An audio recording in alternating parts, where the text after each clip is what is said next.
Tengan con todos ustedes muy buenos días en esta semana número 11, ya que estamos próximos a finalizar el segundo trimestre, pues vamos a ver en estos momentos un repaso de todos los temas que hemos trabajado en el segundo trimestre en lo que corresponde al curso de verbal. Y como podemos recordar, hemos trabajado lo que es el enunciado excluido. Hay que recordar que cuando nosotros hablábamos de este tema del enunciado excluido, teníamos que tener unas instrucciones para que un enunciado se excluya cuando debe de cumplir las siguientes condiciones. Una de esas condiciones de las que hablábamos, que es la primera, decíamos de que vamos a tener que excluir a un enunciado cuando no guarda una relación con el tema tratado. Otra de las instrucciones nos dice que también tenemos que extraer a un enunciado cuando contradice lo que se niega, lo que se afirma o se niega en el texto. Como tercera instrucción nos dice que cuando es redundante, el enunciado también lo debemos de excluir. Una cuarta instrucción nos dice que cuando es ambiguo, es decir, tiene doble sentido, el enunciado también deberíamos de excluirlo, y cuando es falso también deberíamos de excluirlo. En los ejercicios de enunciado excluido ya sabemos nosotros por la práctica que hemos estado realizando en estas semanas que hemos realizado el tema, se nos da un texto donde se nos dan enumerados los enunciados, ¿cierto? Y luego de leer ese enunciado, pues nosotros aquel que no tiene nada que ver con el nombre del texto que se nos da, deberíamos de excluirlo, porque también en algunos ejercicios muchas veces no se nos da un nombre del texto, pero nosotros tenemos que leer todos los enunciados para decidir cuál enunciado deberíamos nosotros de excluir del resto, es decir, que no tenga relación con los demás. Pero también hay que recordar un dato muy importante, es que al leer cada enunciado debemos de tener en cuenta los signos de puntuación, porque vale decir que si el enunciado 1, supongamos, termina en coma, es lógico que el enunciado que continúe inicie con letra minúscula. Y así sucesivamente, ¿no? Porque si hubiera terminado, supongamos, en un punto, pues es lógico que tiene que continuar el siguiente enunciado con una letra mayúscula. Es decir, tenemos que tener muy en cuenta lo que es la redacción, ¿sí? Porque eso es uno, digamos, de las estrategias que deberíamos ya de saber para tener una mayor facilidad al momento de resolución de los enunciados. Así tendríamos que verlo también de esa manera. Entonces, ya hemos recordado lo que era el enunciado excluido. Ahí luego, como otro tema de esto, fue el término excluido. Cuando nosotros hablábamos del término excluido, pues tenemos que recordar esa definición que tenemos del término excluido, ¿cierto? Que nos dice que es un ejercicio que consiste en identificar la palabra en que un conjunto o vocablos de palabras no tiene ninguna similitud ni relación semántica con el enunciado, ¿sí? O difiere estructuralmente con el conjunto conformado por las demás alternativas, o no pertenece al mismo campo semántico que los demás, o se aleja de este. Entonces hemos nombrado lo que es el campo semántico. Nosotros debemos de recordar que es un campo semántico. Entonces, un campo semántico es un grupo de palabras que están relacionadas por su sema o significado. Recuerda que el sema se refiere al significado y que comparten la misma categoría gramatical, es decir, si son sustantivos, sustantivos, adjetivos, adjetivos, verbos, verbos. Así un campo semántico, por ejemplo, del deporte, es formado por términos como el fútbol, baloncesto, tenis o natación, mientras que un campo semántico de la educación es el configurado por palabras como profesor, enseñanza, clase, alumno, etc. De esta forma, una palabra puede formar parte al mismo tiempo de diversos campos semánticos por la versatilidad de sus significados, Es decir, cuando nosotros hablamos del campo semántico vamos a ver a este grupo de palabras que pertenezcan, ¿cierto?, a una familia de palabras por el significado que las contenga o las relacione en este sentido. Si nosotros diríamos cuál sería el campo de las verduras, entonces ahí mencionamos a todas las verduras que tenemos, o un campo semántico de colores, todos los colores, un campo semántico de frutas a todas las frutas, en fin, ¿cierto? Así es como nosotros podemos realizar, por ejemplo, un campo semántico de útiles escolares si tenemos un sinnúmero de palabras que son útiles escolares que deberíamos de mencionar. Entonces, eso tenemos que tener muy en cuenta. Pero también nosotros acá tenemos unos métodos de resolución.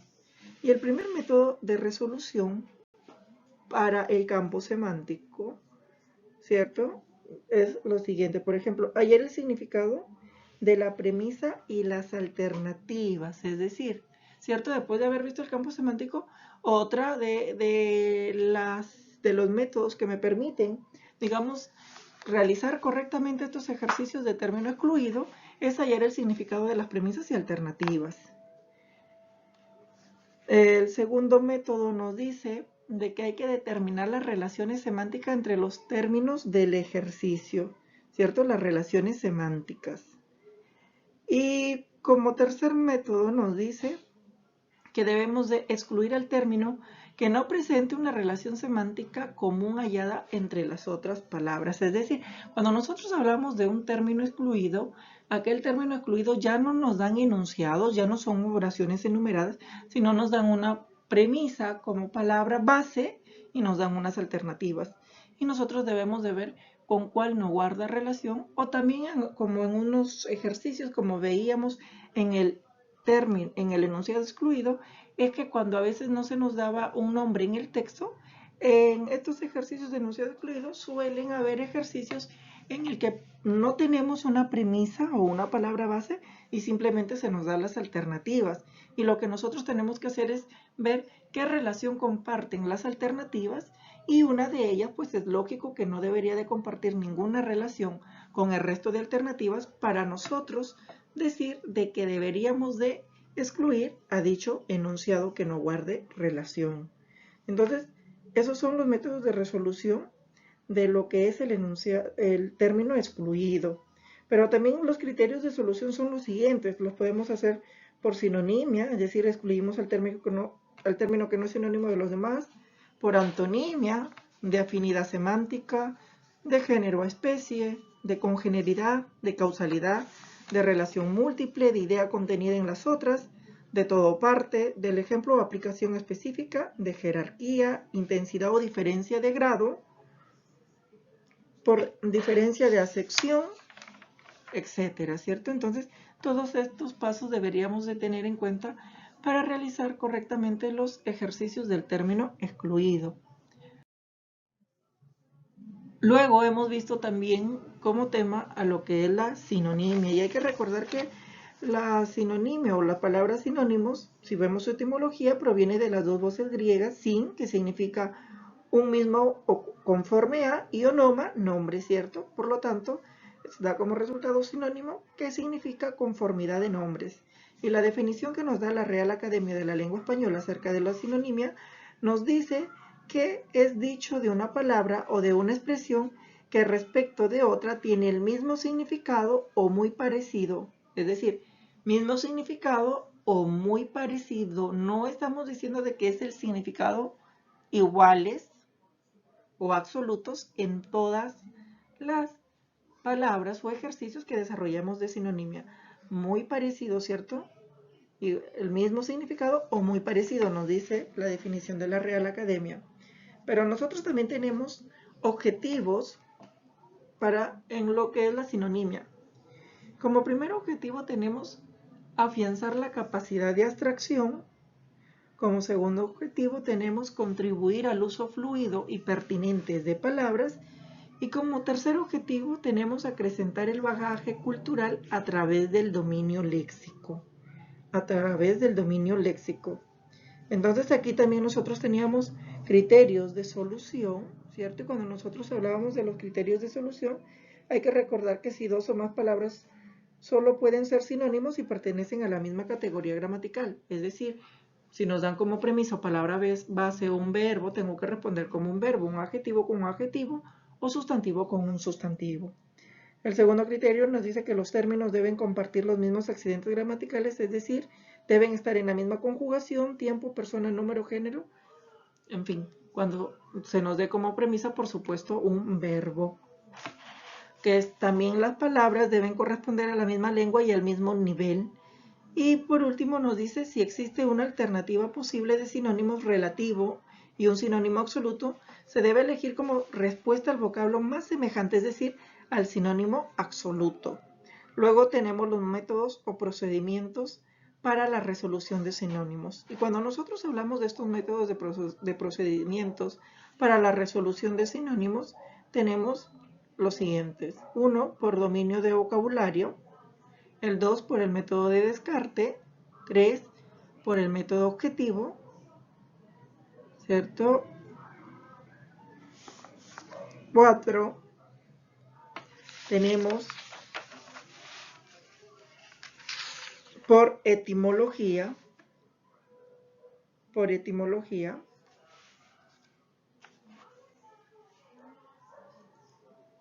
Luego tenemos la clasificación de los sinónimos, ¿cierto? La clasificación de los sinónimos. La clasificación de los sinónimos.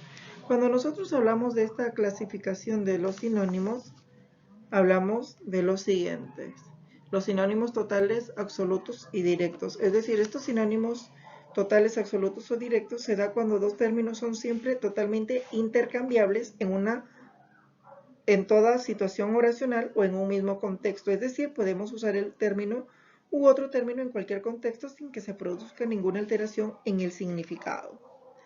Luego tenemos que los sinónimos parciales, relativos o indirectos, justamente estos sinónimos parciales, relativos o indirectos, se da cuando dos términos no siempre son intercambiables en toda situación oracional o en un mismo contexto. Dependiendo de la situación oracional, son intercambiables solo en algunos contextos, pero no en todos los contextos.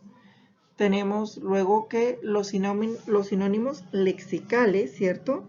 Aquí encontramos palabras solas y libres como aparecen en el diccionario y sus rasgos conceptuales de los significados coinciden.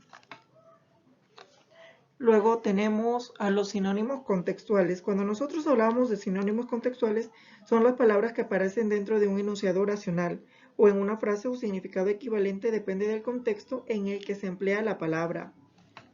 También tenemos a los sinónimos con diferencia de grado. Cuando nosotros hablamos de estos sinónimos con diferencia de grado, nos referimos a aquellos sinónimos en los que hay un significado semejante, pero en distinto grado o intensidad. Luego tenemos a los sinónimos con diferencia de uso.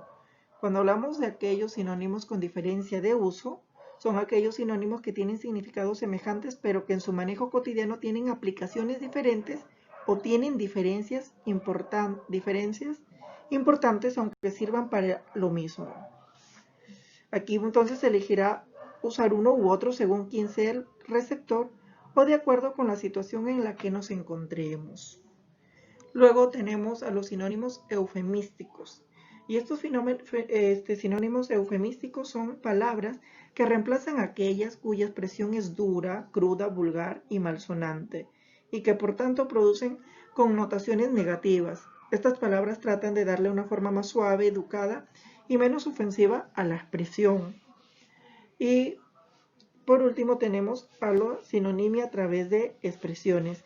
Aquí se usan expresiones en vez de una sola palabra. Es decir, hablamos también de los sinónimos contextuales, que también lo podríamos conocer de esa manera. Entonces, esto habíamos hablado de los sinónimos o de la sinonimia.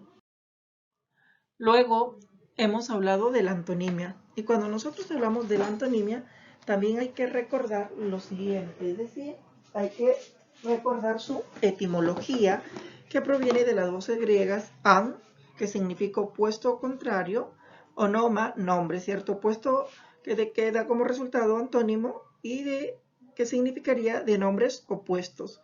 Y la definición que nos da la Real Academia acerca de la antonimia nos dice que dicho de una palabra que respecto de otra expresa una idea opuesta o contraria, como es el caso de virtud y vicio, claro o oscuro, o antes o después, ¿cierto?